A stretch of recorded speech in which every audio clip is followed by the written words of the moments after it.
Hi there, it's Christy with the Chirp YouTube channel. I have been very sick for the last couple of weeks.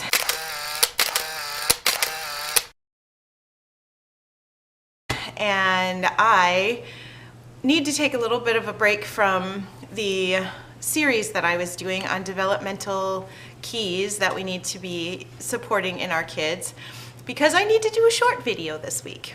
And the short video is going to be a little story that happened with one of my students. I'm sure you have students very similar to him in your program, or maybe in your family, but somewhere in your life. And you probably wonder sometimes how to handle this sort of behavior. That behavior is being overly honest.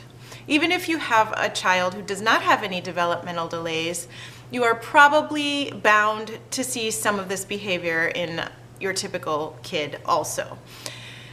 It's even more significant in children who have developmental delays because they honestly don't understand social mores, and we have to teach those purposefully and intentionally, and sometimes we kind of forget that and we just expect that kids should know better. The child I'm talking about probably could be diagnosed now. If he were my student in the public schools, I would diagnose him as twice exceptional, or 2E. This means the child is way above average in certain areas and way below average in some other areas. This particular child is very above average in his cognitive skills and in his language ability. He's very below average in his abilities to socialize with other people, especially kids his own age, and the ability to understand social interactions in any way. He does not understand them. He does not relate well to other people in general, but especially to other kids. And it makes his life really hard, and it makes the lives of everyone around him really hard because he's not very pleasant. And yet somehow everyone who meets this child adores him. At least all of us in my classroom do. He's super cute. He is very smart. He uses lots of words, and he is engaged. He has a lot of personality, and yet he says mean things all the time. And he's very specific, this particular child, in the people he doesn't like, and it's people who look funny. Now, we can talk all we want about how we love everyone, but for this child, that only includes people who are up to his standards, I guess, about attractiveness. And it's not because he just prefers them. He really has an intrinsic dislike for people who look different from the norm, and even just from people who aren't very attractive. And this isn't just confined to this one student. I have had other students, ones along the autism spectrum, who were really specific that they didn't want to work with anyone who was kind of nerdy or unattractive or old or any of those things. My favorite little person that I spent the most time with is now a teenager, and as she got into puberty and a little bit beyond that stage, she really gravitated in a kind of crazy way towards people who were attractive. And she commented a lot on "you're cute" or "you're not cute," and if you were cute, she would listen to you and do what you said, and if you weren't cute, she would snub you. So this is not an issue that is just for typically developing human beings. It's also an issue for people who are not typically developing. We all prefer pretty people. It's just how we are. How many really unattractive physically people do you follow on YouTube? Or do you seek out people who aren't cute to be their friends? Usually we kind of veer towards the ones who we think are more attractive. And of course we try to make ourselves more attractive most of the time because we know that this is the truth. This particular student also has not such a great filter, and so when he's having a difficult time regulating himself, he might say someone is fat. One time I asked, "I'm kind of busy right at the moment with this other student. Can Miss So-and-so play with this toy with you for 10 minutes until I'm finished?" And he said, "No, I want somebody skinny and pretty."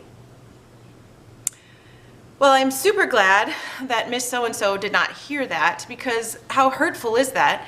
I understand it's coming from a 5-year-old with some social difficulties, but we still take it to heart when people criticize us in such superficial ways. We take it to heart when anyone criticizes us, period.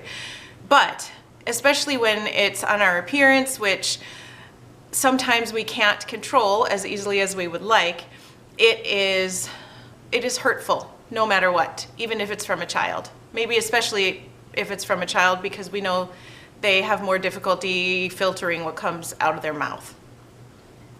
The Sunday that I'm talking about, the child came into my classroom and 2 students were there who look funny to him. One has a chromosomal disorder and one has a neurological disorder, and it is chromosomal at the base, and so it does affect how her face is shaped. Her features are slightly different shape and slightly different spacing than probably would be typical. I don't know how many children would recognize either of these 2 girls as being different from the norm in how they look. But this particular child is like a bloodhound when it comes to typical or not on the outside. We have tons of kids in my classroom who have significant difficulty because of their autism. He does not mind these kids. He doesn't like it if they yell because he's sensitive to sound, but he doesn't mind them as human beings. He's willing to interact with them because they don't have any features that kind of offend him. It's very strange. So he came into class already grumpy. He sees those 2 girls and he goes right back out the door, and I follow him. He goes to the bathroom and says, I have to go to the bathroom, but he doesn't. And then we start having a conversation, because I say, I understand it's a little loud in our classroom sometimes, but we're gonna have to go back in there. And he said, it's those girls. I don't want to be in the classroom when they're there. They look funny and I hate them. Well, we don't use that kind of language in our classroom. We are trying to be loving, like Jesus was loving. And saying the word hate about anyone is not loving. But I really mean it. I really do hate them. And he seemed kind of conflicted and upset about this. And I said, I understand. Sometimes it's difficult to be around certain people. And he kind of stopped for a minute, and he looked at me and he said, do you not like them either? And I had to be honest. Both of these girls can be a little challenging from time to time. Actually, all of my students, sometimes I think, I'd really rather not be around you right now. I love you to pieces. I like you as a human being. I would really rather be taking a nap right now than being called names or being kicked or spit on or whatever. So I said, sometimes I don't feel like I like them very much. Adults sometimes don't really like people too. Part of being an adult and getting to be an adult is that we learn how to show love to people even when we feel like we don't like them, even when we're angry, even when that person annoys us. We keep practicing showing love like Jesus did. I don't know if anyone's ever told this child that adults have trouble with this too, because he really looked surprised. The conversation didn't really go any further than that. I said a couple more things about how we practice, and it's really important to say nice things and do nice things, and then when we do those, the Holy Spirit changes our heart on the inside, and it gets easier as time goes on. So I said a couple more things, but basically just after a couple minutes escorted him back to class.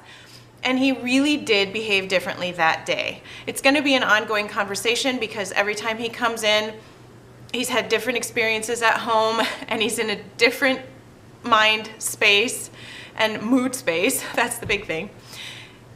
But that day, it really changed him. And we're continuing to talk about this, that sometimes it's really hard to act loving. And we keep practicing anyway, because that's what Jesus wants us to do. That's what Jesus did. He was always loving. I'm sure you have kids like this in your class or your life. And I want to say, be honest with those kids. We want to have conversations where we're honest that we don't always want to be patient and loving either. Just because we're the grown-up doesn't mean that it's easy. It's hard. Other grown-ups are way more annoying than I thought they would be. When I was a kid, I thought all grown-ups would be reasonable and mature and responsible, and yet that's not the case at all. Other grown-ups are really difficult. And so we need to be honest about that with kids. We need to tell kids, I'm feeling really frustrated. Be a model of how you handle your relationships with other people. When you are having a conflict with someone, talk through it with your kid and say, so-and-so isn't being very nice to me right now, and I'm trying to figure out how to be loving even though I don't want to. Pray about that with your child. Ask your child in the evening, who is being mean to you right now? Let's pray tonight together that I will show love to the people in my life who are mean to me, and that you will be able to show love to the people who are mean to you. Make this a conversation. Make this something that we just talk about in our families, in our classrooms. Let's not keep it a secret that sometimes it's hard to do the right thing. Sometimes it's hard to be loving. But we are called to be loving. People are supposed to know that we are followers of Jesus because we are loving like he was loving.